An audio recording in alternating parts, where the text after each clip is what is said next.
Good morning students. सो अभी तक अपन ने जो एमओटी थी उसके मेन पॉइंट्स जो थे उसकी कंडीशन कैसे थी, मतलब अपन अगर मोलिक्यूल्स बना रहे हैं तो अपन ने कौन कौन सी कंडीशन को अप्लाई करना चाहिए, वो सारी बातें उस वीडियोस में कंप्लीट कर ली थी। ठीक है, आज के वीडियो में अपन एमओटी से ही रिलेटेड टॉपिक देखने वाले हैं जिसका नाम मैंने लिख रखा आपके सामने, मोलिकुलर ऑर्बिटल डायग्राम। यानी जब भी आप एमओटी पढ़ोगे ना, यानी किसी भी बुक में कहीं पर भी आप एमओटी पढ़ते हो तो एमओटी से रिलेटेड मेन टॉपिक की फॉर्म में आपको मिलता है मोलिकुलर ऑर्बिटल डायग्राम। ठीक है, तो भाई ये क्या है मोलिकुलर ऑर्बिटल डायग्राम, उस चीज की आज अपन बात इस वीडियो में करने वाले हैं। ठीक है, देखो मैंने जब आपको एमओटी पढ़ाई थी तो मैंने आपको बताया था कि दो एटम होते हैं। ठीक है, क्या होते हैं? दो एटम। ठीक है, और वो क्या बनाते हैं? मॉलिक्यूल का फॉर्मेशन करते हैं कि नहीं करते? करते हैं। अब या तो आप इस तरीके से इसको बोल दो कि भाई दो एटम आपस में ओवरलैप्ड होकर मॉलिक्यूल का फॉर्मेशन करते हैं, या फिर आप इसको इस फॉर्म में भी बोल सकते हो कि दो एटॉमिक ऑर्बिटल आपस में ओवरलैप्ड होकर क्या बनाते हैं? Molecular orbital. एक बार मैं फिर आपको रिवाइज करवाती हूँ। देखो, यानी एटम आपस में ओवरलैप्ड हो रहे हैं कि नहीं हो रहे? ठीक है, तो एटम आपस में ओवरलैप्ड हो रहे हैं मींस क्या है कि एटम में एटम के एटॉमिक ऑर्बिटल तो है कि नहीं है? है ना, तो वो भी आपस में ओवरलैप्ड हो रहे हैं। ठीक है, अब बनेगा क्या अपना? दो एटम आपस में ओवरलैप्ड हो गए तो क्या बनेगा? मॉलिक्यूल बनेगा। ठीक है, तो मॉलिक्यूल बनेगा तो अपन ये भी तो बोल सकते हैं कि मॉलिक्यूल बनेगा तो मॉलिक्यूल में मॉलिक्यूलर ऑर्बिटल भी बनेंगे। आ रही बात समझ में? ठीक है, अब देखो जो मॉलिक्यूलर ऑर्बिटल हमारे बन रहे हैं ना, उनको अपन इस डायग्राम में क्या करते हैं? शो करते हैं, दर्शाते हैं, उनको रिप्रेजेंट करते हैं। तो अपन उसको किस तरीके से डिफाइन करेंगे, यानी उसको किस तरीके से डायग्राम में शो करेंगे, वो सारी चीजें आज अपन इस वीडियोस में पढ़ेंगे। आ रही बात समझ में?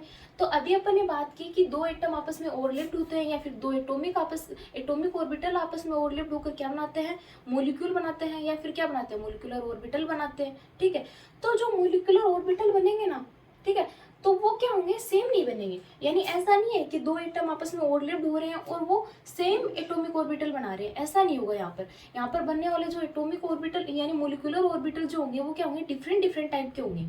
ठीक है, तो अभी अपन बात कर लेते हैं उन मॉलिक्यूलर ऑर्बिटल की कि वो किस तरीके के बनेंगे, उनकी नंबर क्या होगी, वो किस तरीके से स्टेबल होंगे, वो अनस्टेबल होंगे। ठीक है, उनके एनर्जी लेवल क्या होंगे, वो सारी बात अपन इस डायग्राम में करेंगे। ठीक है, तो देखो मोलिकुलर ऑर्बिटल बनेंगे तो उनकी नंबर होगी 3। यानी दो एटॉमिक ऑर्बिटल जब आपस में ओवरलैप्ड होंगे तो मोलिकुलर ऑर्बिटल बनेंगे, और मोलिकुलर ऑर्बिटल की नंबर कितनी होगी, यानी किस तरह के बनेंगे, किस टाइप के बनेंगे, तो उस टाइप के बेसिस पर अपन इसको डिवाइड करते हैं 3 फॉर्म में, जिसमें से आपके पास में फर्स्ट आता है बॉन्डिंग मोलिकुलर ऑर्बिटल। ठीक है, सेकंड आपके पास में आता है आपका anti bonding molecular orbital, and last आपके पास में आता है नॉन बॉन्डिंग मोलिकुलर ऑर्बिटल। आ रही बात समझ में? ये तो थे इसके नेम। आ रही बात समझ में? अब अपन बात करेंगे इसकी डिटेलिंग में। तो चलिए पहले लिख लेते हैं कि हमारे पास में जब अपन मोलिकुलर ऑर्बिटल डायग्राम पढ़ते हैं तो हमारे पास में मोलिक्यूल जब बनता है तो उसमें नए मोलिकुलर ऑर्बिटल बनते हैं, तो वो कितने नंबर में बनते हैं, यानी किस किस टाइप के बनते हैं, उन टाइप को अपन लिख लेते हैं एक बार। तो देखो, फर्स्ट जो ऑर्बिटल हमारे पास में बनते हैं वो बनते हैं बॉन्डिंग मोलिकुलर ऑर्बिटल। ठीक है, नेक्स्ट हमारे पास में बनते हैं एंटी बॉन्डिंग मोलिकुलर ऑर्बिटल। अरे बस समझ में? एंड लास्ट हमारे पास में बनते हैं नॉन बॉन्डिंग मोलिकुलर ऑर्बिटल। ठीक है, देखो फर्स्ट क्या है? वही है बॉन्डिंग मोलिकुलर ऑर्बिटल। सेकंड क्या है हमारे पास में? Anti bonding molecular orbital. And last हमारे पास में क्या आ रहा है? Non bonding molecular orbital. अब यहाँ पे बात आती है इनके शॉर्ट फॉर्म की। क्यों आती है? क्योंकि देखो जब अपन इसका डायग्राम बनाएगा ना, ये तो मैं क्या है कि इसकी डिटेलिंग में थ्योरेटिकली बता रही हूँ आपको। अभी अपन इसका डायग्राम बनाएंगे तो वहां पर अपन इसकी फुल फॉर्म लेके नहीं चलेंगे, अपन इसको शॉर्टकट में लिखेंगे। इसलिए मैं पहले ही आपको बता देती हूँ कि इनकी शॉर्टकट फॉर्म मैं वहां पर क्या लिखूंगी। तो देखो बॉन्डिंग की शॉर्टकट फॉर्म अपन बनाते हैं तो बी, यहाँ से एम, यहाँ से ओ। ठीक है, इसको मैं वहां पे लिखूंगी BMO, यानी बॉन्डिंग मोलिकुलर ऑर्बिटल। अरे बस समझिए, इसको अपन लिखेंगे ए, यहाँ से एम, यहाँ से ओ, यानी एंटी बॉन्डिंग मोलिकुलर ऑर्बिटल। अरे बात समझ में?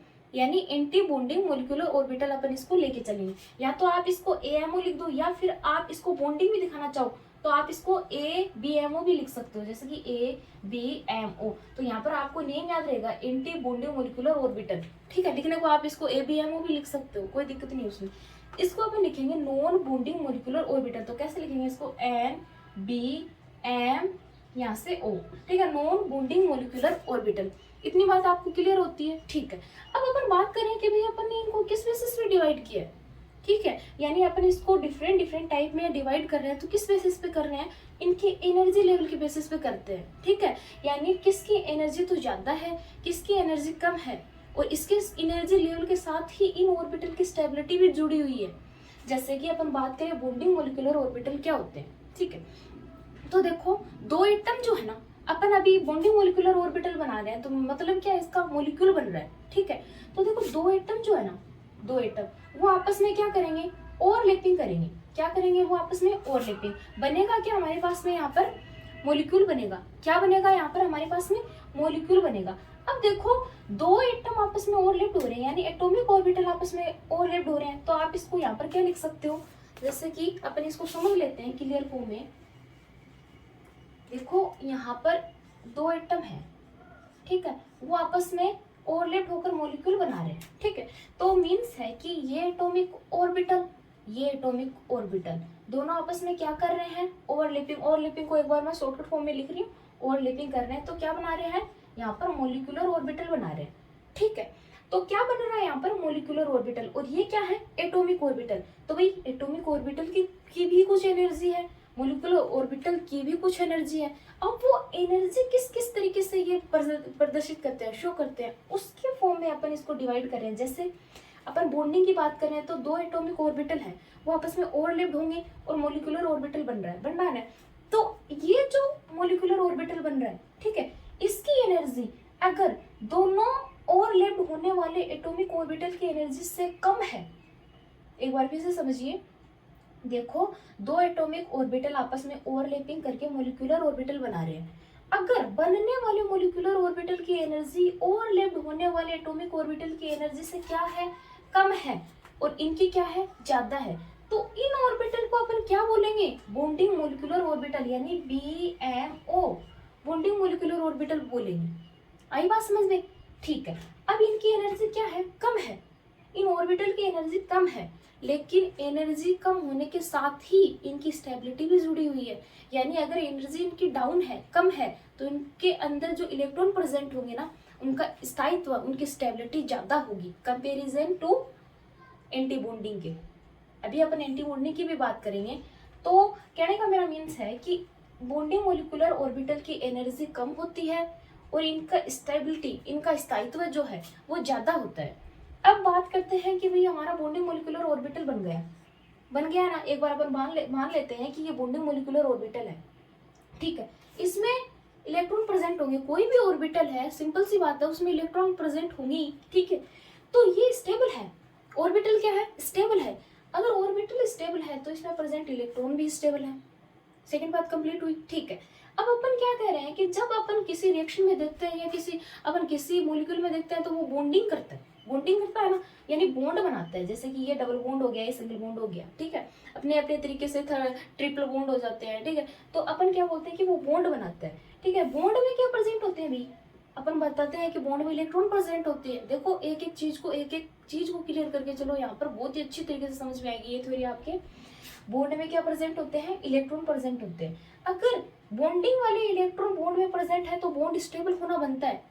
अरे बात समझ में, यानी बॉन्डिंग मोलिकुलर ऑर्बिटल जो है उनमें प्रेजेंट इलेक्ट्रॉन अगर बॉन्डिंग करेंगे, ठीक है, बॉन्डिंग तो करेंगे ही भी इलेक्ट्रॉन, लेकिन इनका जो बॉन्ड होगा वो एंटी बॉन्डिंग में मोलिकुलर ऑर्बिटल में प्रेजेंट जो इलेक्ट्रॉन होंगे ना, उनके बॉन्ड से ज्यादा स्टेबल होगा। क्यों होगा, क्योंकि इन ऑर्बिटल की एनर्जी डाउन है, कम एनर्जी होने के कारण इनका स्थायित्व क्या है, ज्यादा है। आर्य बात समझ में आपकी।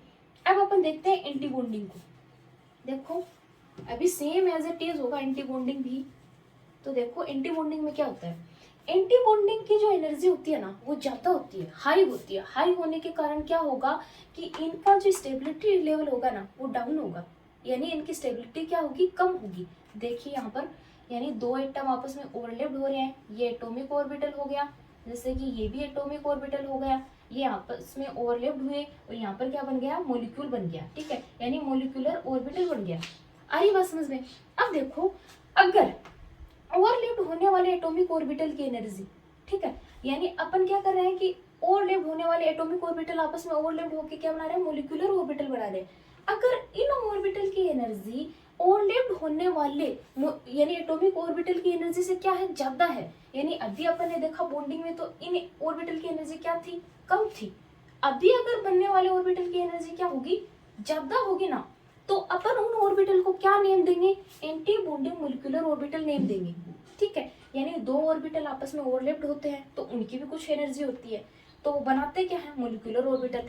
अगर इन बनने वाले मॉलिक्यूलर ऑर्बिटल की एनर्जी ज्यादा होगी तब अपन उनको रखते हैं किन ऑर्बिटल में, एंटी बॉन्डिंग ऑर्बिटल में। आई बात समझ में। अब एनर्जी ज्यादा है भाई, एनर्जी किसी भी चीज की ज्यादा है तो इसकी स्टेबिलिटी क्या होगी, कम होगी, किसके कंपैरिजन में, बॉन्डिंग की। अभी अपन ने क्या बात की थी कि बॉन्डिंग में क्या था, स्टेबिलिटी ज्यादा थी, उनमें इलेक्ट्रॉन भी प्रेजेंट थे, उन इलेक्ट्रॉन की स्टेबिलिटी भी ज्यादा थी, ठीक है, बॉन्ड भी स्टेबल बन रहा था। बट यहाँ पर देखिए एंटी बॉन्डिंग मॉलिक्यूलर ऑर्बिटल में क्या होगा कि जो ऑर्बिटल होगा, यानी ये हम मान लेते हैं एक बार कि इन ये जो ऑर्बिटल बने हैं वो क्या है, एंटी बॉन्डिंग मॉलिक्यूलर ऑर्बिटल बने हैं। इनमें इलेक्ट्रॉन प्रेजेंट होंगे तो ये इलेक्ट्रॉन क्या होंगे, अनस्टेबल होंगे क्योंकि ये ऑर्बिटल ही अनस्टेबल है, ठीक है। तो ये अनस्टेबल इलेक्ट्रॉन अगर किसी बॉन्ड का फॉर्मेशन करेंगे ना तो बॉन्ड भी क्या होगा, अनस्टेबल होगा कंपैरिजन टू बॉन्डिंग की। आ रही बात समझ में। ये होगी हमारी एंटी बॉन्डिंग की बात, ठीक है। अब अपन बात करते हैं नॉन बॉन्डिंग की। भाई नॉन बॉन्डिंग ऑर्बिटल क्या है, ठीक है। देखो यहाँ पर आप अगर इसको क्लियर करके चलोगे तो आगे आपके बिल्कुल भी दिक्कत नहीं आएगी, वरना पता ही नहीं चलेगा अपन क्या तो एंटी बॉन्डिंग होंगे क्या बॉन्डिंग होंगी। आ रही बात समझ में। अब अपन बात कर लेते हैं नॉन बॉन्डिंग मॉलिक्यूलर ऑर्बिटल की। देखो नॉन बॉन्डिंग का क्या मीन्स है, पहली बात तो ये कि जो नॉन बॉन्डिंग मॉलिक्यूलर ऑर्बिटल है ना वो पार्टिसिपेट ही नहीं करते हैं बॉन्डिंग में, यानी उनमें अगर इलेक्ट्रॉन प्रेजेंट है तो वो इलेक्ट्रॉन एज इट इज होते हैं, ना तो वो बॉन्ड बनाते हैं ना बस स्टेबल फॉर्म में वही के वहीं पड़े रहते हैं। क्यों पड़े रहते हैं, क्योंकि देखो दो एटम अगर ओवरलैप्ड होंगी, ठीक है। अब अपन ने क्या कहा कि ओवरलैप्ड होने वाले जो एटॉमिक ऑर्बिटल है वो नया मॉलिक्यूलर ऑर्बिटल बना रहे हैं। अब बनने वाला मॉलिक्यूलर की एनर्जी ज्यादा भी हो सकती है, तो ज्यादा एनर्जी होगी तो अपन ने उसको क्या नाम दिया, एंटी बॉन्डिंग मॉलिक्यूलर ऑर्बिटल। कम एनर्जी में बन रहे हैं तो बॉन्डिंग मॉलिक्यूलर ऑर्बिटल, ठीक है। अब अपन बात करने हैं अगर ये दोनों ओवरलैप्ड हो रहे हैं एटॉमिक ऑर्बिटल, यानी ये भी एटॉमिक ऑर्बिटल है ये भी एटॉमिक ऑर्बिटल है, दोनों क्या कर रहे हैं, ओवरलैपिंग कर रहे हैं। बन रहा क्या हमारे पास में मॉलिक्यूलर ऑर्बिटल बन रहा है। अगर बनने वाले मॉलिक्यूलर ऑर्बिटल की एनर्जी और इनकी एनर्जी दोनों क्या हो जाए, इक्वल हो जाए। क्या हो जाए, दोनों की ना तो ज्यादा हो ना ही कम हो, दोनों की क्या हो, इक्वल हो। तो इक्वल अगर एनर्जी यहाँ पर होगी तो अपन बनने वाले मॉलिक्यूलर ऑर्बिटल को क्या नेम देंगे, non bonding molecular orbital name देंगे, ठीक है।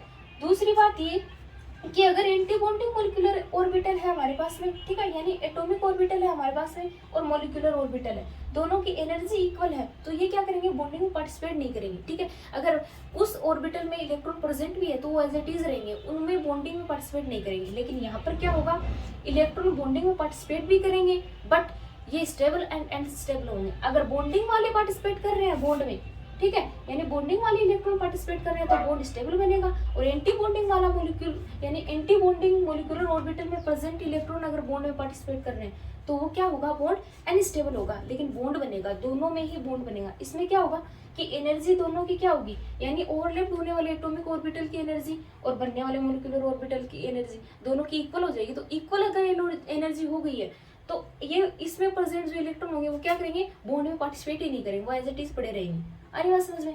अब ये था इसका थ्योरेटिकली फॉर्म, ठीक है। अब अपन देखेंगे इसका डायग्राम। तो देखो डायग्राम में क्या होगा, ठीक है, डायग्राम अभी अपन इसका देखते हैं।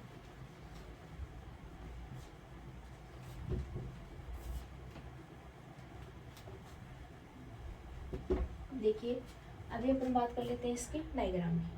अब देखो डायग्राम समझने के लिए आपको किसी भी एटम का इलेक्ट्रॉनिक कॉन्फ़िगरेशन समझना होता है। जैसे कि अपन किसी भी एटम की बात करें तो अगर आपको उसका इलेक्ट्रॉनिक कॉन्फ़िगरेशन आता है तभी आप इस डायग्राम को फिलअप कर पाओगे, अदरवाइज ये डायग्राम आप फिलअप नहीं कर पाओगे, ठीक है। तो अपन किसी भी एटम का अपन अगर इलेक्ट्रॉनिक कॉन्फ़िगरेशन लिखते हैं ना तो अपन क्या लिखते हैं स्टार्टिंग में 1s, ठीक है, 2s 2p अदर, ठीक है। यानी इस तरीके से अपन उसको फिलअप करते हैं। तो हमारे पास में फर्स्ट सेल क्या आता है, 1s का आता है, तो सेकंड 2s का आता है, और सेकंड अगेन क्या आता है 2, लेकिन उसमें ऑर्बिटल क्या आ जाता है हमारा p आ जाता है। आ रही बात समझ में? तो अभी अपन लिख के चलेंगे 1s को, यानी 1s ऑर्बिटल को अपन डायग्रामेटिक फॉर्म में किस तरीके से रिप्रेजेंट करते हैं। ठीक है, तो देखो इसके लिए अपन को बनाना होगा यहाँ पर बहुत ही शानदार डायग्राम। तो देखिए जैसे कि अपन 1s के लिए देख रहे हैं, 1s सेल के लिए। ठीक है, तो 1s के लिए हमारा मोलिकुलर ऑर्बिटल डायग्राम जो है वो इस तरीके से शो किया जाता है। ठीक है, ये देखिए। अब अपन बात करते हैं कि 1s जो है भाई s ऑर्बिटल है, s ऑर्बिटल में आप एक ऑर्बिटल होता है, s में क्या कितने ऑर्बिटल होते हैं, एक ऑर्बिटल होता है। ठीक है, इसमें मैक्सिमम कितने इलेक्ट्रॉन पार्टिसिपेट कर सकते हैं, यानी इसमें आप फिलअप करोगे तो कितने मैक्सिमम कितने इलेक्ट्रॉन फिलअप कर सकते हो, दो कर सकते हो। ठीक है, तो अभी देखो, अभी अपन बात कर रहे थे कि हमारे bonding, anti bonding and non bonding molecular orbital, उनको अपन कौन कौन से फॉर्म में दर्शाएंगे, यानी कौन सा ऑर्बिटल तो यहाँ पर एंटी बॉन्डिंग होगा, कौन सा बॉन्डिंग होगा और कौन सा नॉन बॉन्डिंग होगा। अरे बात समझ में? तो देखिए यहाँ पर जो है ये वाले दोनों ऑर्बिटल जो है, ठीक है, इनको अपन नेम देते हैं नॉन बॉन्डिंग। ठीक है, क्या नेम देते हैं, नॉन बॉन्डिंग मोलिकुलर ऑर्बिटल। दिखाई दे रहा है आपको, इस ये वाला ऑर्बिटल भी नॉन बॉन्डिंग मोलिकुलर ऑर्बिटल होता है। ठीक है, अभी ये वाला इसको अपन बोलते हैं, अभी बताऊंगी मैं आपको इसको क्यों बोलते हैं, बॉन्डिंग मोलिकुलर ऑर्बिटल। और ये ऊपर वाला यानी एट लास्ट ये, यानी इसको बोलते हैं अपन एंटी बॉन्डिंग मोलिकुलर ऑर्बिटल। ठीक है, अब इनका जो एनर्जी लेवल है ना वो इस तरीके से शो किया जाता है, इस तरीके से। ठीक है, ये क्या होगी, इनकी एनर्जी होगी। आ रही बात समझ में? तो इनकी जो एनर्जी है वो इस तरीके से बढ़ रही है, यानी नीचे से ऊपर की तरफ बढ़ रही है। अब बॉन्डिंग को अपन ने इसलिए रिप्रेजेंट किया है यहाँ पर, क्योंकि बॉन्डिंग की एनर्जी जब अपने बात की थी तो बनने वाले जो हमारे मोलिकुलर ऑर्बिटल थे, अपने नाम कब दिया था बॉन्डिंग मोलिकुलर ऑर्बिटल, जब इनकी एनर्जी क्या थी, कम थी। तो यहाँ पर देखो अपर वाले जो ऑर्बिटल है उनकी एनर्जी क्या है, ज्यादा है, यानी एंटी बॉन्डिंग मोलिकुलर ऑर्बिटल की क्या है, एनर्जी ज्यादा है, और बॉन्डिंग मोलिकुलर की एनर्जी क्या है, कम है। तो अपन इसको नीचे लिखते हैं, और अपर वाले यानी इनकी एनर्जी ज्यादा है तो अपन इसको क्या लिखते हैं, ऊपर लिखते हैं। अब इनकी एनर्जी क्या है, दोनों की इक्वल होती है, तो अपन इसको क्या लिखते हैं, साइड फॉर्म में लिखते हैं। आ रही बात समझ में? ठीक है, अब अपन बात कर रहे हैं 1s की। ठीक है, तो 1s में देखो यहाँ पर अपन, ये किसका ऑर्बिटल है, s का, तो अपन यहाँ पर लिखते हैं 1s। अरे मैं समझ रहे, यहाँ पर भी क्या लिखते हैं अपन 1s, यहाँ पर भी क्या लिखते हैं 1s, और ये भी क्या है 1s। ठीक है, अब अपन बात कर रहे थे कि भाई दो एटॉमिक ऑर्बिटल ओवरलैप्ड हो रहे हैं। अब यहाँ पर एक नेम आ रहा है ओवरलैपिंग। ठीक है, तो ओवरलैपिंग यहाँ पर जानना भी बहुत जरूरी, बहुत इंपॉर्टेंट है। क्यों है, क्योंकि ओवरलैपिंग के बेसिस पर ही अपन ये डिफाइन करेंगे, अपन ये प्रदर्शित करेंगे, ये शो करेंगे कि अपन यहाँ पर किस बॉन्ड का फॉर्मेशन होगा, जैसे कि पाई बॉन्ड का होगा या सिग्मा बॉन्ड का होगा। आ रही है बात समझ में?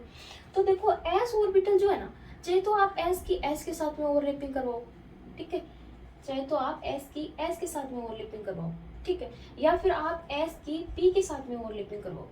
किसी भी ऑर्बिटल के साथ में अगर आप इसकी ओवरलैपिंग करवाते हो तो एस हमेशा क्या बनाता है, सिग्मा बॉन्ड ही बनाता है। आ रही बात समझ में? तो यहाँ पर हमारा एस ऑर्बिटल क्या बनाएगा, सिग्मा बॉन्ड। तो अपन इसको लिखते हैं सिग्मा बॉन्डिंग 1s। अब यहाँ पर बी क्यों लिखा है वो भी मैं आपको बताऊंगी। देखो यहाँ पर बी इसलिए लिखा है कि अभी अपन क्या बात कर रहे हैं कि ये बॉन्डिंग में है, बॉन्डिंग मोलिकुलर ऑर्बिटल है। तो अगर आप इन दोनों ऑर्बिटल को अलग अलग नहीं करोगे, इनमें डिफरेंस नहीं करोगे, तो आपको क्या पता चलेगा कि कौन से ऑर्बिटल में इलेक्ट्रॉन क्या है, स्टेबल है, और कौन से में नहीं, यानी कौन सा तो बॉन्डिंग है और कौन सा एंटी बॉन्डिंग है। इनको डिफरेंस करने के लिए अपन इनको सिंबल देते हैं। जैसे इसको सिंबल दिया है बी का, इसको देंगे अपन स्टार का, तो इसको अपन क्या लिखेंगे, सिग्मा स्टार 1s। आ रही बात समझ में? देखो एक बार फिर से अपन रिवाइज कर लेते हैं। अपन क्या कह रहे हैं कि भाई दो ऑर्बिटल हैं, ये तो पार्टिसिपेट ही नहीं कर रहे हैं बॉन्डिंग में, तो इनका तो कोई मतलब ही नहीं बनता। ठीक है, इसको एज इट इज पड़ा रहने दो, हमारे काम कौन से आएंगे ऑर्बिटल, बॉन्डिंग वाले और एंटी बॉन्डिंग वाले काम आएंगे। तो अपन इनमें डिफरेंस करने के लिए इनको सिंबल देते हैं, ठीक है। जैसे कि आप इसका वेव फंक्शन अगर देखोगे ना तो उसमें भी आपको साई बी, बॉन्डिंग के लिए, बॉन्डिंग मोलिकुलर ऑर्बिटल के लिए आपको क्या मिलेगा, साई बी, और आपको एंटी बॉन्डिंग के लिए क्या मिलेगा, साई स्टार, ठीक है। तो इनको सिंबल इसलिए दिया है बिकॉज इसमें डिफरेंस करने के लिए आप इसमें इलेक्ट्रॉन फिलअप करोगे तो आपको याद रहेगा कि बॉन्डिंग मोलिकुलर ऑर्बिटल तो कौन से हैं और एंटी बॉन्डिंग मोलिकुलर ऑर्बिटल कौन से हैं, ठीक है। इसलिए इसको लिखा जाता है सिग्मा स्टार 1s, इसको लिखा जाता है सिग्मा बॉन्डिंग 1s। 1s इसलिए लिखा है क्योंकि देखो अपन 1s की बात कर रहे हैं यहाँ पर, ठीक है, यानी अपन किसकी बात कर रहे हैं यहाँ पर, 1s की। अभी अपन बात करेंगे 2s की तो यहाँ पर कुछ नहीं होगा, ठीक है। क्यों, क्योंकि अपन ले रहे हैं s ऑर्बिटल, तो इसमें अपन क्या करेंगे, अपन इसको अलग तरीके से शो नहीं करेंगे। यानी अपन अगर 2s भी लेंगे ना यहाँ पर, तो यहाँ पर 2 हो जाएगा, यहाँ पर 2, यानी 1s की जगह 2 आ जाएगा, बाकी सेम एज इट इज रहेगा। अपन ने ऑर्बिटल थोड़ी चेंज किया, अपन ने तो क्या किया, सेल लिया है, सेकंड सेल लिया है, तो सेकंड सेल लिया तो यहाँ पर सेकंड कर देंगे। अगर अपन यहाँ पर p लेंगे ना तब होगा ये पूरा चेंज, अदरवाइज तो क्या रहेगा, 2s का डायग्राम भी सेम एज इट इज ही बनेगा। अभी अपन बनाएंगे, देखो जैसे कि energy level as it is रहेगा हमारा, ये डायग्राम भी एज इट इज रहेगा, बस यहाँ पर चेंजिंग क्या होगी मैं आपको बता देती हूँ। जैसे कि ये हमारे नॉन बॉन्डिंग मोलिकुलर ऑर्बिटल है, ठीक है, और ये हमारे क्या है, बॉन्डिंग मोलिकुलर ऑर्बिटल है।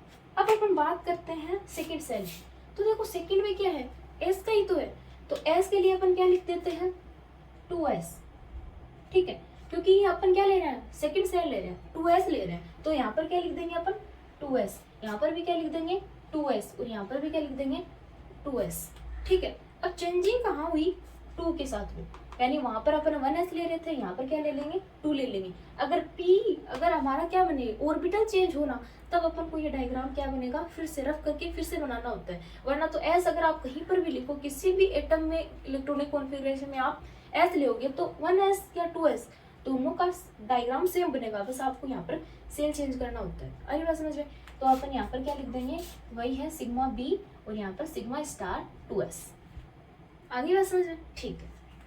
और एनर्जी भी इसकी सेम एज इट इज ही होती है, ये बॉन्डिंग है तो बॉन्डिंग की एनर्जी क्या है, डाउन है। एनर्जी का बढ़ता लेवल देखो, यानी बढ़ता क्रम क्या है, ऊपर की ओर है, तो ऊपर वाले जो हमारे एंटी बॉन्डिंग है उनकी एनर्जी क्या है, हाई है। अब अपन बात करेंगे पी की, किसकी बात करेंगे अपन, पी की। तो अब देखेंगे हम अपना अगला ऑर्बिटल जिसका नाम क्या है, पी, ठीक है। तो हमने बोर्ड को इसलिए रफ किया है ताकि आपको पी अच्छे तरीके से समझ में आए, ठीक है। अगर आपको वहाँ पर मोलिकुलर ऑर्बिटल नेम होता तो अपन पी को पूरी तरह से फिलअप नहीं कर पाते, ठीक है। अभी अपन अपने पास पूरा बोर्ड है तो अपन अच्छे तरीके से पी को क्या करेंगे, समझ पाएंगे। तो अपन पी को ड्रॉ करते हैं। देखो पी को ड्रॉ किस तरीके से किया जाता है, आपको बेंजीन फॉर्म बनानी होती है, जैसे कि इस तरीके से, ठीक है, ये एक बेंजीन होगी, इसी तरीके से होता है हमारा डायग्राम पी का, और ये हमारे पास में क्या होगी, दूसरी बेंजीन होगी, ठीक है। इस तरीके से अपन इसको बनाते हैं, आइए बात समझ में। तो देखो अब अपन पी को किस तरीके से फिलअप करते हैं, तो आपको पता है कि पी के पास में कितने ऑर्बिटल होते हैं, 3 ऑर्बिटल होते हैं कि नहीं होते, ठीक है। अपन यहाँ पर भी क्या लिख देते हैं, 3 ऑर्बिटल बना देते हैं, ठीक है। अब अपन बात करते हैं कि भाई ये क्या है, अब इन तीनों ऑर्बिटल को क्या है, ऊपर नीचे, यानी यहाँ पर भी 2 पार्ट में इसको स्प्लिट करेंगे, यहाँ पर भी इसको 2 पार्ट में स्प्लिट करेंगे, ठीक है। वो किस कारण करेंगे, क्योंकि यहाँ पर सिग्मा और पाई दोनों बॉन्ड का फॉर्मेशन होगा, इसलिए अपन इसको स्प्लिटिंग में दिखा देते हैं। तो अभी अपन इसमें बनाते हैं, तो देखो ये किस किस फॉर्म में बनाए जाते हैं वो मैं आपको बताऊंगी। अभी एक बार अपन इसको फिल कर लेते हैं, ठीक है। अभी देखिए ये तो है पी का डायग्राम, ठीक है, मोलिकुलर ऑर्बिटल डायग्राम है ये पी के लिए, अरे ये बात समझ में। अब अपन देखते हैं कि भाई आपने इसको स्प्लिट किस लिए किया है। आपको पता है कि पी जो होता है ना, पी में आप किस तरीके से लिखते हो, यानी 3 ऑर्बिटल लिखते हो आप पी के लिए, लिखते हो, ठीक है। अभी आप इसको लिखते हैं P X P Y P Z, तो यहाँ पर भी तो वही है, जैसे कि अपन इसको लिखेंगे P X P Y P Z, ठीक है। इसको भी क्या लिखेंगे, P X P Y P Z, ठीक है। अब यहाँ आती है बात कि अपन कौन से ऑर्बिटल को तो एक्स लिखेंगे और कौन से को वाई लिखेंगे, कौन से को जेड लिखेंगे। तो यहाँ पर भी आपको कंफ्यूज नहीं होना। देखो नीचे वाले जो है ना, इसको अपन लिखते हैं px py, ठीक है। अब अपन बात कर रहे हैं कि भाई अपन फर्स्ट बार अगर किसी का इलेक्ट्रॉनिक कॉन्फ़िगरेशन लिखते हैं तो अपन 1s 2s 2p, first cell हमारे पास में 2p आता है कि नहीं आता। तो अपन एक बार यहाँ पर लिख देते हैं कि भाई यहाँ पर आता है 2, तो अपन यहाँ पर 2px 2py लिख के चलेंगे। अगर आप आगे किसी एटम का इलेक्ट्रॉनिक कॉन्फ़िगरेशन लिखते हो तो वहाँ पर 3 भी आता है, 3p भी आता है, 4p भी आता है, तो वो यहाँ पर आपको फिलअप करना होता है 3p 4p। वो तो सेल के अकॉर्डिंग होगा एंड उस एटम के अकॉर्डिंग होगा जिसका आप इलेक्ट्रॉनिक कॉन्फ़िगरेशन लिख रहे हो। एक बार तो ये डायग्रामेटिक व्यू है इसलिए मैं आपको इस तरीके से समझा रही हूँ, ठीक है। लिख दिया। अब इसको क्या लिखेंगे अपन 2pz, अरे बात समझ में, ठीक है। इसको भी क्या लिखेंगे 2px 2py, इसको भी क्या लिखेंगे 2pz। अब यहाँ पर बात आती है इसकी बॉन्डिंग की। देखो px और py होते हैं ना, उसको लिखा जाता है पाई 2px, इसको भी क्या लिखा जाता है पाई 2py, ठीक है। और ये बॉन्डिंग के हैं भाई, ये ऑर्बिटल तीनों बॉन्डिंग के ही तो हैं, यानी बॉन्डिंग मोलिकुलर ऑर्बिटल ही तो है। और ये ऊपर वाले क्या है एंटी बॉन्डिंग मोलिकुलर ऑर्बिटल, ठीक है। ये 3 एंटी बॉन्डिंग है और ये बॉन्डिंग है कि नहीं है। तो ये क्या है बॉन्डिंग के, तो अपन ने इसको बी लिख दिया। आई बात समझ रहे। यहाँ पर देखो ये भी बॉन्डिंग का है तो अपन इसको क्या लिखेंगे सिग्मा 2pz बॉन्डिंग, ठीक है। अब बात करते हैं, अपन ने यहाँ पर लिखा है 2 चीजें लिखी हैं, एक तो पाई और एक लिखा है सिग्मा। अरे बात समझ में। तो देखो क्यों लिखा है, क्योंकि देखो px और py जो ऑर्बिटल होते हैं ना, उनमें लेटरल ओवरलैपिंग होती है, यानी ओवरलैपिंग अगर s की, मैंने बताया था कि s के किसी भी ऑर्बिटल के साथ में करवाओगे तो सिग्मा बॉन्ड बनेगा। लेकिन 2 p ऑर्बिटल आपस में ओवरलैपिंग करते हैं तो वो 2 तरीके से करते हैं, कोलेटरल कोएक्सियल, या एक्सियल या लेटरल अपन उसको बोलते हैं, ठीक है।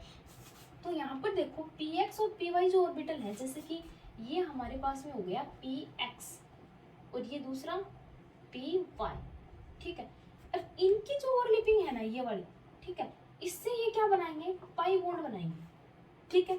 और pz जो होता है ना, pz यानी 2 pz आपस में बता रही हूँ मैं आपको, जैसे ये भी pz है ये भी pz है। अब यहाँ पर क्या हो जाएगा सिग्मा बॉन्ड, ठीक है। तो इनकी देखो एक्सियल है ना, ये एक्सियल ओवरलैपिंग कर रहे हैं, ये देखो लेटरल, यानी लेटरल टाइप से ये ओवरलैपिंग कर रहे हैं। तो इस बेसिस पे अपन इसको लिखते हैं कि ये पाई 2px है, ये पाई 2py है, ठीक है। ये बॉन्डिंग है तो अपन इसको बॉन्डिंग लिख दिया। ऊपर चलेंगे तो अपन क्या कहते हैं कि चल रहा तो बॉन्डिंग है, बॉन्डिंग मोलिकुलर ऑर्बिटल ही है, 3 बॉन्डिंग की तो है ये, ठीक है। तो अभी अपन बात करें कि इसको सिग्मा इसलिए लिखा है बिकॉज pz जो है वो किस तरीके से डिफाइन शो करता है ओवरलैपिंग, एक्सियल ओवरलैपिंग शो करता है। तो एक्सियल में क्या हमेशा क्या बनता है सिग्मा बॉन्ड का फॉर्मेशन होता है, चाहे तो ये pp के साथ में एक्सियल करे या फिर s के साथ में एक्सियल करे, बनना क्या है सिग्मा बॉन्ड। लेटरल में हमेशा क्या बनेगा पाई बॉन्ड, तो दोनों ऑर्बिटल क्या करते हैं लेटरल ओवरलैपिंग। ऊपर चलो, ऊपर वाले में क्या होगा भाई 2px 2py क्या करेंगे लेटरल ओवरलैपिंग, क्या बनेगा पाई, तो पाई 2px इक्वल्स पाई 2py, ठीक है। अब देखो ये तो बॉन्डिंग के हैं, ये एंटी बॉन्डिंग के हैं। एंटी बॉन्डिंग को अपन क्या लिखते हैं स्टार, तो यहाँ पर एक लिखेंगे अपन स्टार। सिर्फ डिफरेंस यही हुआ है बी और स्टार में, क्योंकि अपन इसको अलग अलग यानी डिफरेंस करने के लिए सिंबल दे रहे हैं, इसको बॉन्डिंग का सिंबल दे रहे हैं, इसको स्टार का सिंबल दे रहे हैं। अब अपन बात करते हैं pz की, तो pz के लिए आप क्या लिखोगे, देखो इसको भी आप सिग्मा 2pz और स्टार लिखोगे, ठीक है। ये एक बार मैं रफ कर देती हूँ यहाँ पर ताकि आपको अच्छे तरीके से ये समझ में आए, ठीक है। ये देखो अब आप कहोगे कि यहाँ पर सिग्मा क्यों लिखा है, कि सिग्मा ही बनेगा क्योंकि देखो pz है, pz सिंगल ऑर्बिटल है और एक्सियल ओवरलैपिंग कर रहा है, चाहे वो p के साथ ही करो चाहे वो s के साथ ही करो, इसलिए यहाँ पर क्या बनेगा सिग्मा बॉन्ड। अब ये जो 2 हैं px py ये लेटरल ओवरलैपिंग करते हैं, तो लेटरल से हमेशा पाई बॉन्ड बनता है, ठीक है। तो px py के लिए अपन ने क्या लिखा है पाई 2px, 2 इसलिए लिखा है बिकॉज मैंने आपको बताया 1s 2s 2p, ठीक है। तो फर्स्ट सेल अपन यहाँ पर एक बार दिखा रहे हैं कि अपन ने फर्स्ट सेल के अकॉर्डिंग इस डायग्राम को बनाया है, ठीक है। तो फर्स्ट सेल के अकॉर्डिंग बनाया है तो अपन क्या बोल रहे हैं कि फर्स्ट सेल p के लिए 2p है, ठीक है। तो 2 को अपन ने इसलिए लिखा है, अगर अपन 3p के लिए बनाएंगे तो यहाँ 3 कर देंगे, 4 के लिए बनाएंगे 4 कर देंगे, ठीक है। वो तो एटम के अकॉर्डिंग होगा, वो बता ही चुकी हूँ मैं आपको।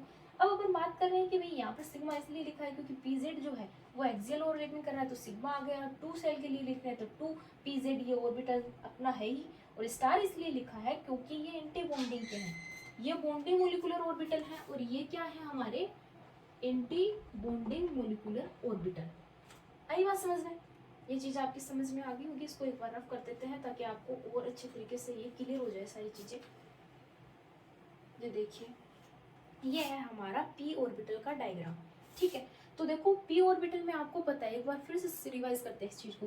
पी ऑर्बिटल में 3 ऑर्बिटल होते हैं। ठीक है, P X P Y P Z. ठीक है, P X P Y P Z. अपन क्या कह रहे हैं कि एटम के ऑर्बिटल आपस में ओवरलैप होकर मॉलिक्यूल का फॉर्मेशन करते हैं। ठीक है, तो उस मॉलिक्यूल में मॉलिक्यूलर ऑर्बिटल बनते हैं। ठीक है, मॉलिक्यूलर ऑर्बिटल, अब ये नहीं है कि मॉलिक्यूलर ऑर्बिटल सेम बनेंगे, 3 टाइप के बनते हैं, bonding, anti bonding, non bonding. ठीक है, तो ये क्या हो गए हमारे नॉन बॉन्डिंग। क्या हो गया हमारे नॉन बॉन्डिंग मोलिकुलर ऑर्बिटल। ठीक है, ये भी क्या है नॉन बॉन्डिंग मोलिकुलर ऑर्बिटल। ठीक है, ये दोनों क्या हो गए नॉन बॉन्डिंग।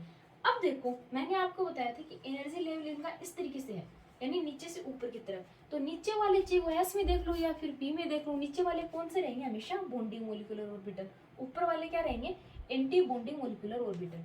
आ रही बात समझ में? ठीक है, अब अपन ने इनको स्प्लिट करके लिखा, तो अपन ने लिखा कि 2px 2py क्या रहेंगे बॉन्डिंग के हैं, तो वो नीचे आएंगे यानी pz, यानी 3 ऑर्बिटल नीचे आएंगे, इसके 3 ऑर्बिटल ऊपर आएंगे। आइए बात समझे क्यों? क्योंकि 3 ऑर्बिटल है तो अपन को उसको 3 की फॉर्म में तो फिलअप करना पड़ेगा ना, ऊपर नीचे। एस में 1 था तो अपन ने 1 1 फिलअप किया था। यहाँ पर क्या है 3 3 ऑर्बिटल, तो 3 3 को अपन ने स्प्लिट करके लिखा है। आइए बात समझ में? स्प्लिटिंग इसमें इसलिए हुई है क्योंकि ओवरलैपिंग के बेसिस पे। देखो अपन क्या कह रहे हैं कि एटम ओवरलैप्ड हो रहे हैं, तो ओवरलैपिंग किस टाइप की हो रही है वो भी अपन को ध्यान में रखना होगा। कोलेटरल हो रही है, कोएक्सियल हो रही है। ठीक है, तो अपन क्या कह रहे हैं कि एस ऑर्बिटल चाहे वो एस के साथ करो या फिर पी के साथ में करो, ठीक है, वो क्या बनाता है सिग्मा बॉन्ड बनाता है। तो वहां पर अपन को कोई दिक्कत नहीं थी, अपन ने सिग्मा लिखा था।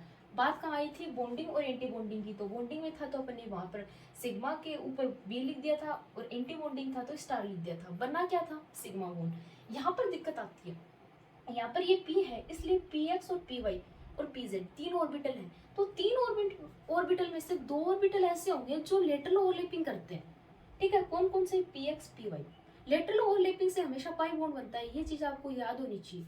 तो अपन ने यहाँ पर क्या किया PX और PY के लिए पाई 2px पाई 2py लिख दिया, बॉन्डिंग में तो बॉन्डिंग लिख दिया। ऊपर चलो, ऊपर आता है PZ ऑर्बिटल होता है वो एक्सियल ओवरलैपिंग करता है, चाहे वो P के साथ में करो या फिर S के साथ में करो। ठीक है, एक्सियल से हमेशा क्या बॉन्ड, कौन सा बॉन्ड का फॉर्मेशन होता है सिग्मा का।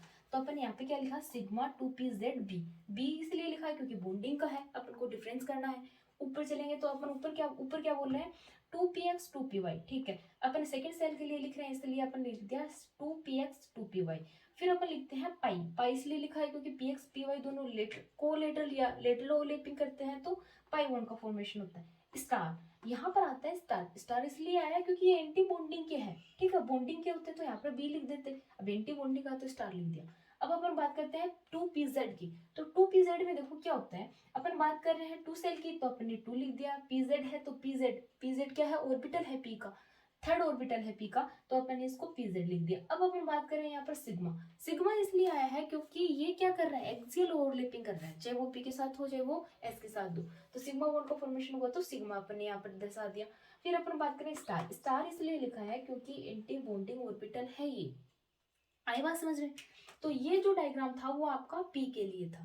अब देखो इसमें कुछ चीजें आती हैं, जैसे कि यानी मॉलिक्यूल जो हमारा बना है वो कलर्ड है या नॉन कलर्ड है, या फिर अपन क्या बात करते हैं कि उसमें कितने टाइप के बॉन्ड बन रहे हैं, जैसे कि अपन इसमें अगर इलेक्ट्रॉन फिल करेंगे तो कितने टाइप के बॉन्ड बनेंगे, यानी कितने तो पाई बॉन्ड बनेंगे, कितना सिग्मा बॉन्ड बनेगा। ठीक है, तो वो सारी चीजें अपन क्या लेंगे, कोई एटम लेंगे ना, यानी किसी एटम का अपन क्या करेंगे मॉलिक्यूलर ऑर्बिटल डायग्राम बनाएंगे तो उसमें शो कर सकते हैं। अदरवाइज तो अपन क्या लिख ले इसका आउटर व्यू है ये। ठीक है, अपन इसमें इलेक्ट्रॉन फिलअप नहीं करेंगे, फिलअप कब करेंगे जब अपन किसी मॉलिक्यूल का फॉर्मेशन करेंगे। ठीक है, तो आई होप आपको ये सारी चीजें समझ में आ गई होगी। ठीक है, अगर नहीं समझ में आई तो आप मुझे कमेंट कर सकते हो नेक्स्ट वीडियो।